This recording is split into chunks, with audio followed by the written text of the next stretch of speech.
The conference hall was enormous. Dr. Hana Yoon stood at the podium and looked out at the crowd. Hundreds of alien scientists sat in the curved rows of seats. Their faces were strange. Some had scales, others had crystal skin, and a few glowed softly in the dim light. They all stared at her with the same expression. Doubt Hana took a deep breath. She was used to being doubted. Humanity had only reached the stars 50 years ago. These aliens had been traveling through space for thousands of years. To them, humans were babies who barely understood how the universe worked. The holographic display behind her lit up. It showed a diagram of her invention, the stellar siphon. The device looked simple on the screen. A sphere covered in geometric patterns, small enough to fit inside a large building, but what it could do was anything but simple. "Thank you for allowing me to present today," Hana began. Her voice echoed through the hall. "I want to share a breakthrough in energy technology. The stellar siphon can extract energy directly from a star's core. Not from its surface, not from solar radiation, but from the fusion reactions happening deep inside." She tapped her control pad. The hologram changed. It showed the device positioned near a star, beams of light connecting it to the burning sphere. Numbers scrolled across the display, energy readings that made even Hana's heart race when she first calculated them. "With one stellar siphon, we could power an entire planetary system forever," she said. Energy scarcity would become a problem of the past. Silence filled the hall. Then from the front row, a tall figure stood up. High Researcher Velrix of the Ethel Consortium. His crystalline body reflected the stage lights like a prism. When he spoke, his voice was cold and sharp. "Dr. Yoon, with all due respect, what you propose is impossible." Velrix gestured at the hologram. "Your calculations ignore fundamental principles of stellar mechanics. You cannot simply tunnel into a star's core without triggering a cascade reaction. The star would become unstable. It would explode." Other aliens murmured in agreement. Hana felt her face grow warm, but she kept her expression calm. "I understand your concern," she replied. "But my team has solved the stability problem. We use quantum tunneling arrays that adapt in real time. The device doesn't fight against the star's natural processes. It works with them." A scientist with blue skin and 4 arms stood up. "Dr. Yoon, humanity has studied fewer than 300 stars in detail. The Ethel Consortium has studied over 50,000 across 4,000 years. Do you truly believe you understand stellar physics better than civilizations that have been doing this since before your species discovered fire?" Laughter rippled through the crowd. Not cruel laughter, but the kind that adults give to children who say silly things. Hana's hands tightened on the podium. She had expected this. She had prepared for this. "You're right," Hana said quietly. The room fell silent. "We don't have thousands of years of data.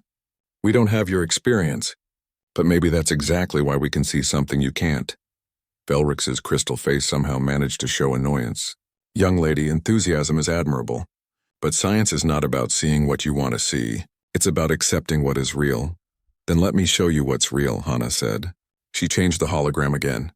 This time it showed a star system, Kepler 442. "I didn't come here to ask for permission to test my theory. I came to invite you to watch." The room erupted. Aliens stood up, shouting questions. Velrix's voice cut through the noise. "You've already built this device? You've deployed it near a star?" "Yes," Hana said. "The stellar siphon is in position in the Kepler 442 system. We will activate it in 72 hours. Any scientist who wishes to observe is welcome to attend. You can bring your own instruments. Take your own readings. Then you can judge for yourselves whether human science is as primitive as you think."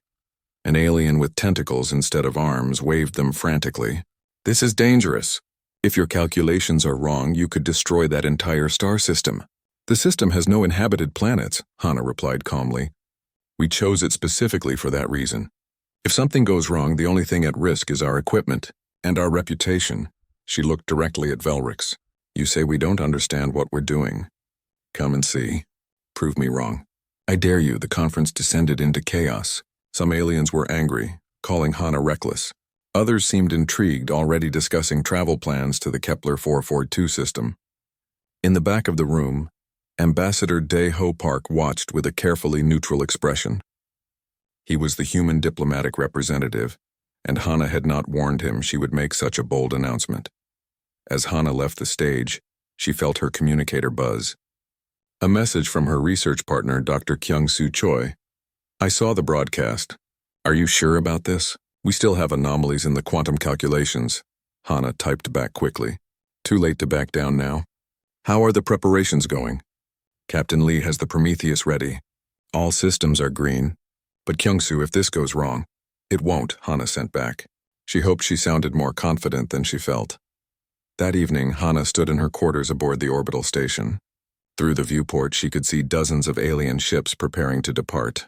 They were all heading to Kepler 442. Some wanted to witness history. Others wanted to watch humanity fail. Ambassador Park found her there. He was a tall man with gray hair and sharp eyes that missed nothing. That was quite a performance, he said. I had to do something, Hana replied. They weren't listening. They think humans are too young, too stupid to contribute anything meaningful. And if the test fails, if the device doesn't work, or worse, if it causes an accident, Hana turned to face him. Then they'll be right, and humanity will be set back decades in terms of galactic respect. But Ambassador, what if it works? What if we show them that youth isn't weakness, that not having thousands of years of tradition means we can think differently, try new things they never imagined? Park smiled slightly. You sound like you're trying to convince yourself. Maybe I am, Hana admitted. 3 days from now, we'll know if I'm a genius or a fool. For what it's worth, Park said, I believe in you. Humanity didn't get to the stars by playing it safe. After he left, Hana returned to the viewport. She pulled up a star chart on her tablet. Kepler 442 was 40 light-years away. By tomorrow, she would be there. Her whole team would be there. And so would dozens of alien observers, all expecting to prove that human arrogance had finally gone too far. Hana touched the cold glass of the viewport. Somewhere out there, her stellar siphon waited. The device represented 15 years of her life. Every equation, every simulation, every failed test that had led to breakthroughs. The other scientists thought she was rushing. They thought she was reckless. But Hana knew something they didn't. She understood something about human innovation that the ancient civilizations had forgotten. Humans didn't succeed because they were smarter or stronger. They succeeded because they were willing to fail spectacularly. They built rockets that exploded. They made computers that crashed. They tried 1,000 wrong ways before finding one right way. The aliens had spent millennia perfecting their methods. They had eliminated risk. And in doing so, they had eliminated the possibility of real breakthroughs. Hana closed her eyes and whispered to herself, Let it work. Please let it work. The countdown had begun. The Kepler 442 system looked peaceful through the viewport of the Prometheus. The star burned bright yellow in the center, steady and eternal. It had been burning for 4 billion years. Hana wondered if it would still be burning 4 billion more. 23 alien vessels in position. Captain Ji-won Lee reported from her command chair. She was a strict woman with short black hair and eyes that constantly scanned the tactical displays. They're maintaining safe distances. Some are very safe distances. Hana allowed herself a small smile. Several alien ships had parked themselves so far away that their sensors would barely pick up useful data. They were that afraid something would go wrong. Dr. Kyungsoo Choi sat at the science station, his fingers dancing across multiple displays. The siphon is responding to diagnostics. All quantum arrays are functioning within normal parameters, though I use the word normal loosely since nothing about this is normal. How long until we can begin? Hana asked. 6 hours. We need to complete the final system checks. Choi looked up at her. Hana, the energy readings from the preliminary scans are higher than expected. The star is more active than our models predicted. Can we compensate? That's what the adaptive algorithms are for, Choi said. But he didn't sound convinced. A communication request blinked on the main screen. Captain Lee nodded to Hana. It's Velrix. He wants to speak with you. Hana straightened her uniform and nodded. The screen flickered, showing the crystalline face of High Researcher Velrix. Behind him, Hana could see a crew of ethel scientists studying their own displays. Dr. Yoon, Velrix said. His voice was formal, carefully polite. We have reviewed the technical specifications you shared. I must express my concerns once again. I'm listening, Hana replied. Your containment field equations have several points of instability. Under stress, these points could cascade. The quantum tunneling arrays you describe should, by all known physics, create a runaway reaction in the stellar core. Dr. Yoon, I am not trying to embarrass you. I am genuinely worried that you are about to trigger a stellar detonation. Several other alien ships sent similar messages over the next hour. All of them pointed out flaws. All of them recommended postponing the test. Some suggested waiting decades for proper peer review and safety analysis. Hana listened to each one politely. Then she declined each suggestion also politely. "They're not wrong," Choi said quietly after the last transmission ended. "On paper, this shouldn't work. The instabilities they mention are real. I've been staring at those equations for months." "But," Hana prompted. "But you built those instabilities on purpose," Choi said. "That's the part they don't understand. They see chaos in the equations and think it's an error. They don't realize the chaos is the point." Hana nodded. This was the heart of her innovation, the thing that made the stellar siphon possible. Traditional alien engineering tried to control every variable, predict every outcome. They built systems that were rigid and perfect. But stars were not rigid or perfect. Stars were chaos barely held together by gravity. They flickered and flared. Their fusion reactions varied from moment to moment. Trying to impose perfect order on a star was like trying to hold water in your fists. It would slip through no matter how tight you squeezed. But if you cupped your hands loosely, the water would stay. That's what the stellar siphon did. It didn't fight the star's chaos. It danced with it. 2 hours until activation, Captain Lee announced. "All hands to stations." Ambassador Park joined them on the bridge. He had been watching from the observation deck. "How are you feeling?" he asked Hana. "Terrified," Hana admitted, "but also excited. This is what I've been working toward my entire adult life. The Ethel Consortium has threatened to bring sanctions against Earth if this test causes damage to the system," Park said. "Even if there are no planets here, destroying a star would be considered an environmental catastrophe." "We're not going to destroy it," Hana said firmly. "We're going to make it better." The final hour passed in a blur of system checks and recalibrations. Choi found 3 minor errors in the sensor array and fixed them. Captain Lee drilled her crew on emergency evacuation procedures. The Prometheus could jump to faster than light speed in 90 seconds if needed. Hana stood at the science station, watching the stellar siphon through the remote cameras. The device floated in the star's corona, that outer atmosphere where the temperature reached millions of degrees. The siphon's surface shimmered with protective fields. It looked so small against the massive star, like a grain of sand on a beach. But that grain of sand was about to do something impossible. "All systems green," Choi reported. "Quantum arrays are charged and ready. Adaptive algorithms are active. We're ready to begin the activation sequence." Captain Lee looked at Hana. "Doctor, it's your call." Hana took a deep breath. On the main screen, she could see feeds from several alien observation ships. Dozens of scientists were watching. Hundreds more were watching from research stations across the galaxy. This moment would be recorded in history. She just didn't know yet whether she would be remembered as a pioneer or a fool. Her hand moved to the control panel. The activation sequence was 3 steps. Each one had to be confirmed manually. "No accidents, no mistakes. Beginning activation," Hana said. Her voice was steady. "Step 1. Initiating quantum resonance arrays." She pressed the first command. On the external cameras, the siphon began to glow. Soft blue light emanated from the geometric patterns on its surface. The quantum arrays were powering up, creating microscopic tunnels through space-time itself. Step 2. Establishing stellar core connection. The second command sent a shiver through the device. The glow intensified. Invisible to the cameras but visible on the sensor displays, quantum tunnels reached down into the star. They pierced through thousands of kilometers of burning plasma, diving toward the core where hydrogen atoms crushed together to form helium and released the energy that powered the star. "Connection established," Choi said. His voice had an edge of wonder. "We're reading the core directly. Temperature 2 million degrees. Fusion rate normal. The tunnels are stable." Hana's finger hovered over the third and final command. This was the point of no return. Once she activated the extraction systems, the siphon would begin pulling energy from the star's core. If her calculations were wrong, if the adaptive algorithms failed, the star could become unstable within minutes.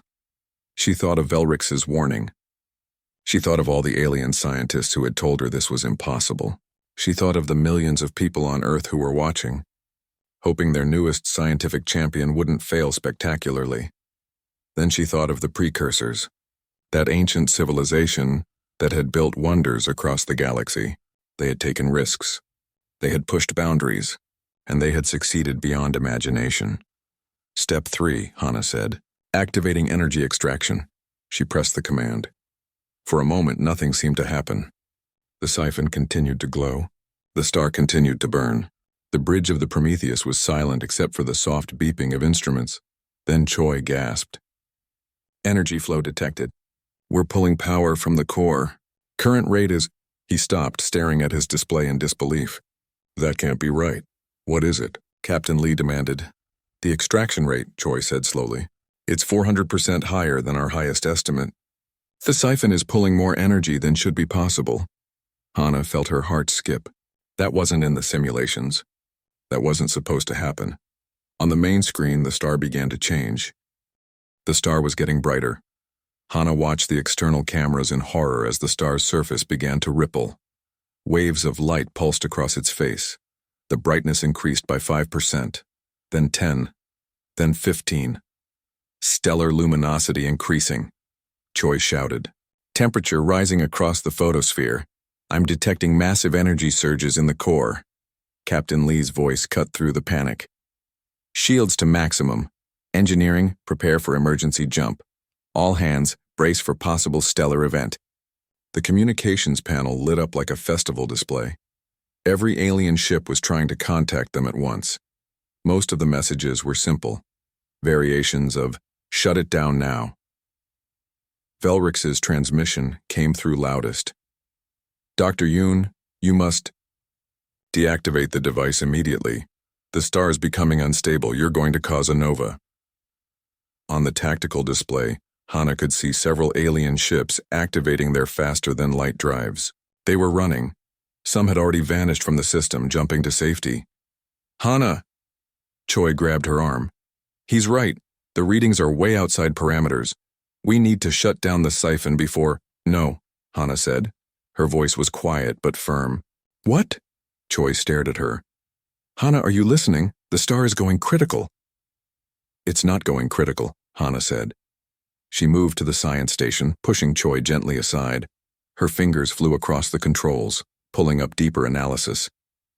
Look at the pattern. The energy surges aren't random, they're cycling. Cycling into a disaster, Choi protested. No, Hana said again. She pointed at the display. The siphon is stress testing the star. It's pushing energy through the system, seeing how the star responds. Then it adapts. Watch. Another massive solar flare erupted from the star's surface. It stretched millions of kilometers into space, a tongue of superheated plasma that glowed white-hot. The flare was so bright that the external cameras automatically dimmed to protect their sensors. Captain, Ambassador Park's voice came through. He was still on the observation deck, watching everything. I recommend we trust Dr. Yoon's expertise, but if she's wrong, we need to be ready to evacuate. FTL drive is hot, Captain Lee confirmed. We can jump in 90 seconds on your order, Doctor. She was asking Hana to make the decision. Stay or run. Trust the calculations or trust her survival instincts. Hana studied the readings. The star's brightness had increased by 18% now. Solar flares were erupting across its surface like fireworks. Every sensor was screaming warnings. By every conventional measure, the star was about to tear itself apart. But there was something else. Something subtle in the quantum field readings. The siphon was emitting counter-frequencies, tiny adjustments to the energy extraction pattern. It was learning, adapting, talking to the star in a language of pure physics. We stay, Hana said. Trust me, just a few more minutes. Choi looked like he wanted to argue. Instead, he returned to his station and watched the readings. His hand hovered over the emergency shutdown control. If Hana was wrong, he would hit it. Friendship only went so far when facing a star-going supernova. 18 minutes passed. They were the longest 18 minutes of Hana's life. The bridge crew watched in tense silence as the star raged. More alien ships fled. Soon, only 7 observation vessels remained, and those were positioned at extreme distances. Then something changed. The solar flares began to diminish. The wild fluctuations in brightness started to smooth out. Hana saw it first in the quantum readings. The siphon's counter-frequencies had synced with the star's natural rhythms. Energy extraction stabilizing, Choi said. His voice shook with relief and disbelief. The star it's calming down. They watched as the star's fury faded. The massive flares died down. The brightness stopped increasing and held steady at 8% above its previous level. The surface waves smoothed into a gentle, rhythmic pulse. It was like watching a wild animal being tamed. The star had fought against the intrusion, and now it had accepted it. Impossible, Choi whispered. He was staring at his displays with wide eyes. The fusion rate in the core has actually increased, but the star is stable, more than stable. It's optimized. The siphon is making the fusion reactions more efficient. Hana felt her legs go weak. She grabbed the edge of the console to steady herself. It had worked. It had actually worked. Power extraction at nominal levels, Choi continued, his voice filled with wonder. Energy collection arrays are receiving massive amounts of power. The star's lifespan has been extended by approximately 20% due to the improved fusion efficiency. And we're extracting enough energy to power a planetary system for centuries. Captain Lee let out a breath she had been holding for 18 minutes. Stand down from emergency protocols. All stations return to normal operations. She looked at Hana. Doctor, I believe congratulations are in order. The communications panel came alive again. This time the messages were different.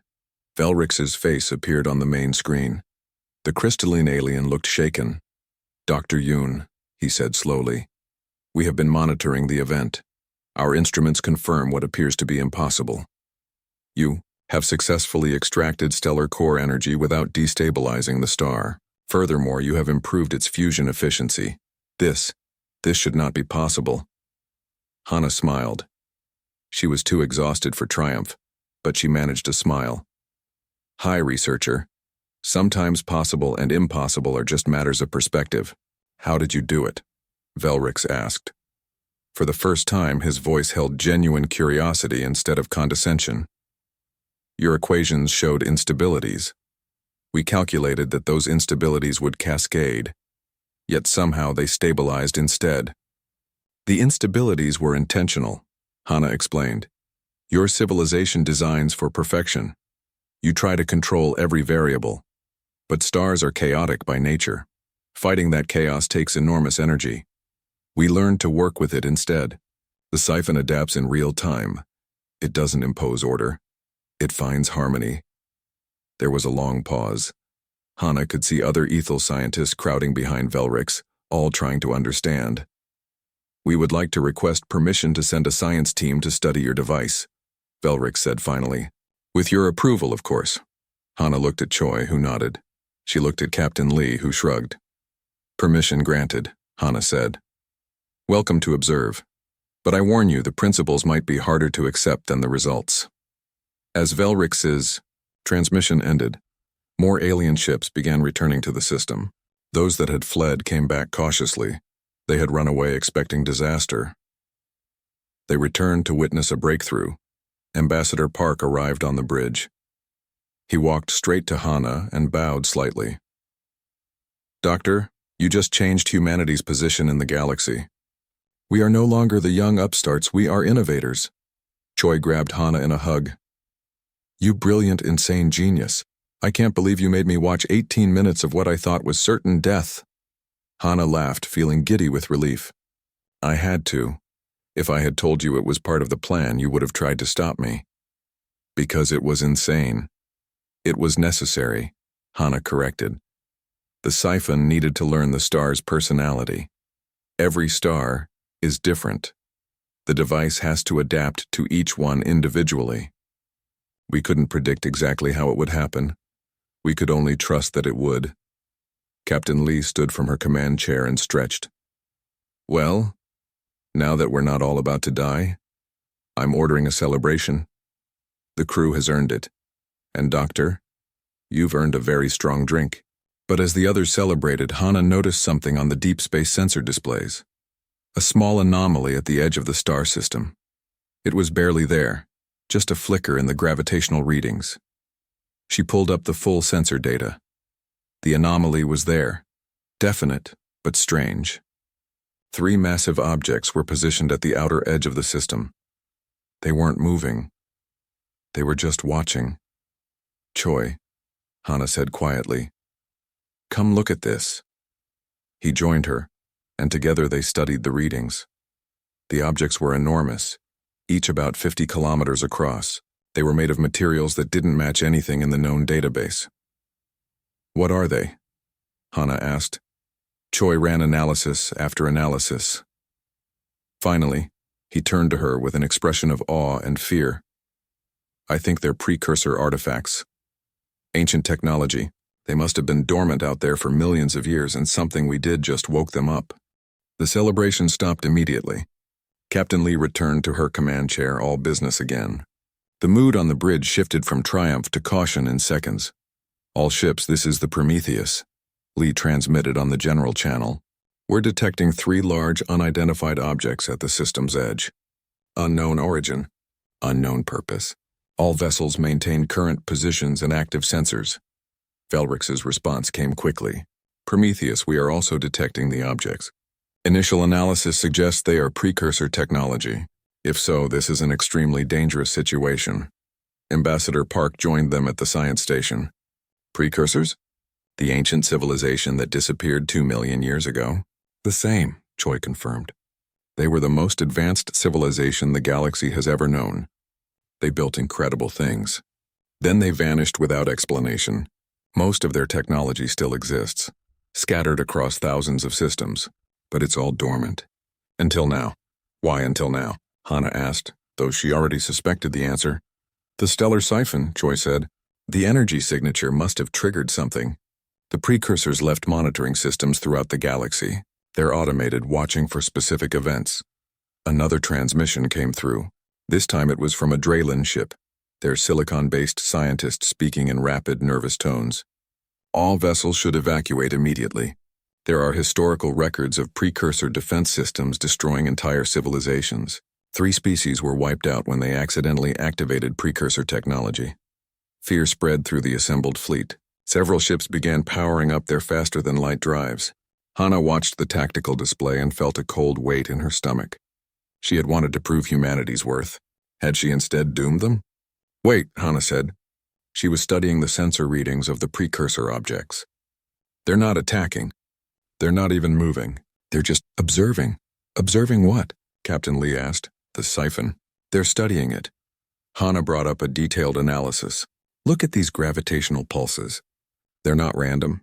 They're patterns. Mathematical sequences." Choi leaned in close. "You're right. These are prime numbers. Then Fibonacci sequences. Then these look like quantum field equations." "They're trying to communicate," Hana breathed. "They want to understand how the siphon works." Velrix's voice came through again, urgent. "Dr. Yoon, I strongly advise against attempting any contact with precursor technology." "The risks are calculated," Hana interrupted. "High researcher, your civilization has spent thousands of years being careful, being safe. And where has it gotten you? These beings, these precursors, they achieved things you can barely imagine. Maybe we should stop being afraid of them and try to learn from them instead." She didn't wait for permission. Her fingers moved across the controls. "Choi, help me configure the siphon's quantum transmitter. We're going to answer them." "This is insane," Choi said. But he was already working. "What do we send?" "The truth," Hana said. "The complete technical specifications of the stellar siphon. How it works. What it does. If they're interested enough to send monitoring systems, they deserve to know." It took 20 minutes to prepare the transmission. They encoded the data into quantum pulses that matched the pattern the precursor objects had been using. The fundamental equations, the adaptive algorithms, the philosophy behind working with chaos instead of against it. "Transmission ready," Choi said. "On your order." Hana looked at Ambassador Park. He gave her a small nod. Whatever happened next, he would support her decision. "Send it," Hana ordered. The siphon's quantum arrays pulsed with energy. The transmission reached out across the system at the speed of light, carrying humanity's answer to a question asked by a civilization 2 million years dead. For 3 minutes, nothing happened. The bridge crew watched their displays in tense silence. Even the alien ships stopped transmitting, all of them waiting to see what the ancient machines would do. Then the precursor objects lit up. Brilliant light poured from their surfaces, not harsh or threatening, but warm and welcoming. The gravitational pulses changed, becoming more complex and rapid. Choi's instruments struggled to keep up with the incoming data. "They're responding," Choi said, his voice filled with wonder. "They're sending us data. Massive amounts of data. Technical specifications, improvements to the siphon design, safety protocols for different stellar types, and something else." A holographic display materialized above the science station. It showed a star map of the galaxy. 200 stars were marked in glowing blue. "Coordinates," Hana whispered. "They're giving us coordinates to stable stars. Perfect candidates for siphon deployment." More data flowed in. Historical records of the precursor's own journey. Images showing their civilization at its height, harvesting energy from stars across entire galactic arms. Plans for technology even more advanced than the stellar siphon. Ways to link multiple siphons together into a network that could power civilization for billions of years. And then, embedded in the data stream, something that made Hana's breath catch. A message. Not in words, but in pure conceptual imagery that any mind could understand. It showed the precursor's story. How they had risen to greatness not by playing it safe, but by taking bold risks. How they had achieved breakthrough after breakthrough by embracing uncertainty. How their greatest discoveries came from working with the universe's natural chaos instead of fighting it. The message showed the fate of civilizations that became too cautious. Species that achieved a certain level of technology and then stopped, afraid to push further. They stagnated. They declined. They faded into irrelevance while the universe moved on without them. And finally, the message showed approval. The precursor monitoring systems had been waiting for 2 million years for another civilization to reach this threshold. To show the same courage and innovation that the precursors themselves had possessed, humanity had passed the test. The hologram faded. The precursor objects began to move, turning away from the system. Their purpose fulfilled, they were returning to dormancy. But they left behind a gift, all the data they had transmitted, freely given to help humanity on its journey. The bridge was silent. Everyone had seen the transmission. Everyone understood what it meant. After 2 million years, the precursors had found worthy successors. Velrix's transmission came through. The crystalline alien's voice was subdued, thoughtful. "Dr. Yoon, we witnessed the exchange. The precursors, they approved of your work. They recognized something in humanity that we failed to see." "What did they recognize?" Hana asked gently. "The willingness to risk everything for progress," Velrix said. "We Ethel have become comfortable. We perfect what we know. We rarely venture into the unknown. We've mistaken caution for wisdom. Perhaps we need to learn from you, not the other way around." Hana smiled. "Hi, researcher, I think we can learn from each other. You have experience and knowledge that humanity desperately needs. And maybe we have a perspective that can help your people remember what it's like to push boundaries." "A partnership," Velrix said slowly. "The Ethel Consortium would like to formally propose a joint research initiative. We will share our stellar data. You will share your adaptive technology approach. Together we can achieve what neither could alone." One by one, other alien vessels transmitted similar proposals. The Draylen wanted to help with the mathematical modeling. The Visari offered their expertise in energy flow dynamics. Within an hour, humanity had gone from galactic newcomers to leaders of the most ambitious scientific collaboration in modern history. Ambassador Park stood beside Hana at the viewport. Together they watched the star, still burning bright and stable with the stellar siphon drawing power from its core.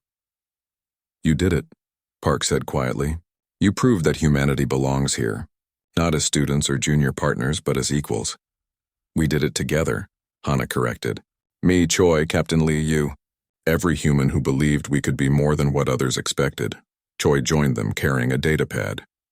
"Hana, I've been going through the precursor data. They left us plans for something incredible. A galaxy-spanning energy network. Thousands of siphons working together. It would take centuries to build."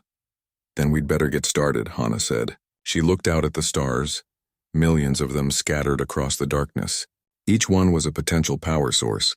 Each one was a challenge and an opportunity. "The precursors showed us the path," she continued. "Now it's up to us to walk it. And we won't be walking alone anymore." 5 years had passed since that day in the Kepler 442 system. Dr. Hana Yoon stood at the observation deck of the Newton platform, humanity's newest and largest research station. Below her, Earth turned slowly, blue and green and beautiful. But Hana wasn't looking at Earth. She was looking at the stars, and at the faint energy signatures that marked where stellar siphons were operating, 73 of them now scattered across the galaxy. Each one was harvesting the power of a star.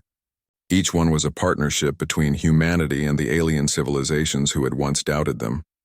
The Second Galactic Science Summit was about to begin. This time it wasn't being held on a neutral alien station. It was here on the Newton platform, humanity's home. The symbolism wasn't lost on anyone. "Ready for your big speech?" Ambassador Park asked, joining her at the viewport. He looked older now. Gray hair turned white, but his eyes were as sharp as ever. He had been appointed to the Galactic Council 2 years ago, the first human to hold that position. "As ready as I'll ever be," Hana replied. "It's strange. 5 years ago, I was trying to convince them to take us seriously. Now I'm announcing the next phase of our expansion." "You earned it," Park said simply. "You changed everything, Hana. Energy poverty is disappearing across dozens of worlds. Civilizations that struggled to power their colonies now have unlimited energy. And it's all because you dared to try something everyone said was impossible." Hana shook her head. "Not just me. Choi and his team solved the quantum mathematics. Captain Lee and her pilots deployed the siphons across dangerous systems. And you navigated the political chaos when every civilization suddenly wanted to work with us." "Team effort," Park agreed with a smile. "The human specialty." They made their way to the main conference hall. It was enormous, designed to accommodate thousands of delegates from across the galaxy. The architecture blended human and alien aesthetics, practical human design enhanced by the graceful curves of ethel engineering and the crystalline beauty of Visari construction. As Hana entered, the crowd turned to watch. There were aliens of every description, some she recognized from that first summit 5 years ago. Others were new faces, representatives from civilizations that had joined the Galactic Energy Consortium only recently. High researcher Velrix was there, in the front row. His crystalline body caught the light and split it into rainbows. He had become one of humanity's strongest advocates. His research team worked closely with Choi's, combining ethel thoroughness with human creativity. Hana took the stage. The holographic displays behind her lit up, showing a map of the galaxy. 73 points of light marked the active stellar siphons. 5 years ago, I stood at a conference like this, Hana began. Her voice was confident now, no longer the voice of someone fighting to be heard. I presented an idea that most of you thought was impossible. Some thought it was dangerous. All of you doubted that humanity, so young in the cosmic scale, could contribute anything meaningful to galactic civilization. She smiled. I'm happy to say you were wrong. Polite laughter rippled through the crowd. It was a different sound than the mocking laughter from 5 years ago. This was genuine, warm. But you were also right about some things, Hana continued. You were right that we were inexperienced. Right that we had much to learn. What you underestimated was our willingness to try anyway, to risk failure in pursuit of breakthrough. The hologram changed, showing projections for the next decade. Today, I'm here to share our next step. Working with our partners in the Ethel Consortium, the Draylen Collective, and 15 other civilizations, we're proposing the Galactic Energy Network, 1,000 stellar siphons positioned strategically across 3 galactic arms. They'll be connected through quantum-entangled power distribution, allowing energy to be shared across vast distances. The crowd murmured. 1,000 siphons was an ambitious goal. The hologram showed the planned network in detail, power flowing between stars like blood through veins, sustaining an entire galactic civilization.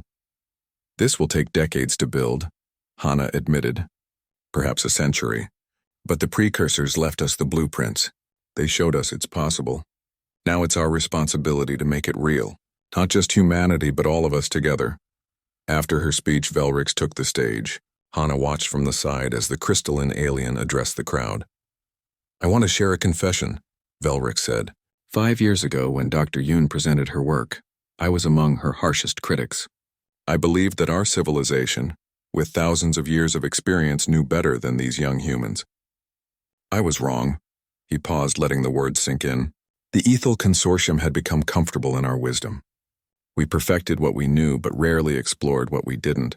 We confused caution with intelligence. We forgot that true progress requires courage. Humanity reminded us, Velrix continued. They showed us that youth isn't weakness, that not having thousands of years of tradition means freedom to think differently, to try approaches that conventional wisdom says are impossible. The galaxy needed this reminder. I needed this reminder. He looked directly at Hana. Dr. Yoon and her team didn't just give us new technology. They gave us a new way of thinking. And for that, the Ethel Consortium is eternally grateful. The conference continued for 3 days. Hana met with scientists from dozens of civilizations. Everyone wanted to collaborate, to learn, to contribute to the growing network of siphons. What had started as one human scientist's crazy idea had become a galactic movement. On the final evening, Hana's old team gathered in a private observation lounge. Dr. Choi was there looking tired but happy. His mathematical work had made him famous across multiple worlds. Captain Lee arrived in full uniform, still commanding research vessels but now training alien pilots as well. Ambassador Park came last, straight from a council session. They stood together at the viewport looking out at Earth and the stars beyond. Remember when we thought activating one siphon was ambitious? Choi said with a laugh. Now we're planning 1,000. Seems appropriate, Lee replied. Humans don't do anything small once we commit. Go big or go home, as the old saying goes. What's next for you, Hana? Park asked. You're famous now. You could rest. Enjoy your success. Hana pulled up a data file on her tablet. Actually, I've been studying the deeper precursor data. There's something in there about black hole energy extraction. It's even more theoretical than the stellar siphon was. Most scientists think it's purely hypothetical. Choi groaned. Please tell me you're not planning to stick a quantum device into a black hole? Not yet, Hana said with a mischievous smile. I need to run about 10,000 simulations first. But theoretically, if we could tap into the rotational energy of a black hole. We're talking about power that makes stellar siphons look tiny. Of course you are, Lee said, but she was smiling too. Can't let success make us comfortable, right? That's the human way, Park agreed. Always reaching for the next impossible thing. They fell into comfortable silence, watching the stars. Earth turned below them, home to 8 billion humans who were just beginning to understand their place in the galaxy. They weren't the oldest civilization. They weren't the largest. But they were the ones who dared to dream big and risk everything to make those dreams real. You know what the best part is? Hana said quietly. We're not doing this alone anymore. When I propose the Black Hole Project, there will be alien scientists eager to help. The Draylen will want to model the mathematics. The Vasari will contribute their energy flow expertise. Even Velrix will probably volunteer his team. You've built bridges, Park said. That's worth more than any technology. You proved that cooperation beats isolation, that young and old civilizations both have something to offer. Hana nodded. The precursors left us a message in their data. They said greatness comes from embracing uncertainty, from taking risks that terrify you, from working with chaos instead of fighting it. That's what made them legendary. And maybe, just maybe, that's what will make us legendary too. Choi raised an imaginary glass. To uncertainty, then. And to the courage to face it. To humanity, Lee added. To all of us, Park finished. Human and alien alike. Building the future together. Hana smiled and looked out at the galaxy. Somewhere out there, in systems she had never visited, stellar siphons were humming with power. They were transforming stars, harvesting energy, making the impossible real. And this was just the beginning. The galaxy had mocked the human scientist. They had called her reckless, naive, dangerous. They had expected her experiment to fail spectacularly. Instead, she had shown them all something they had forgotten. That progress requires courage. That breakthroughs come from those willing to risk everything. That youth and inexperience could be strengths rather than weaknesses. Her experiment hadn't just devoured a star's energy. It had devoured doubt. It had devoured the old assumptions about humanity's place in the cosmos. And it had lit a fire across the galaxy, inspiring beings of every species to dream bigger than they ever had before. The stars were calling, and humanity, along with their new partners across the galaxy, was ready to answer. The end.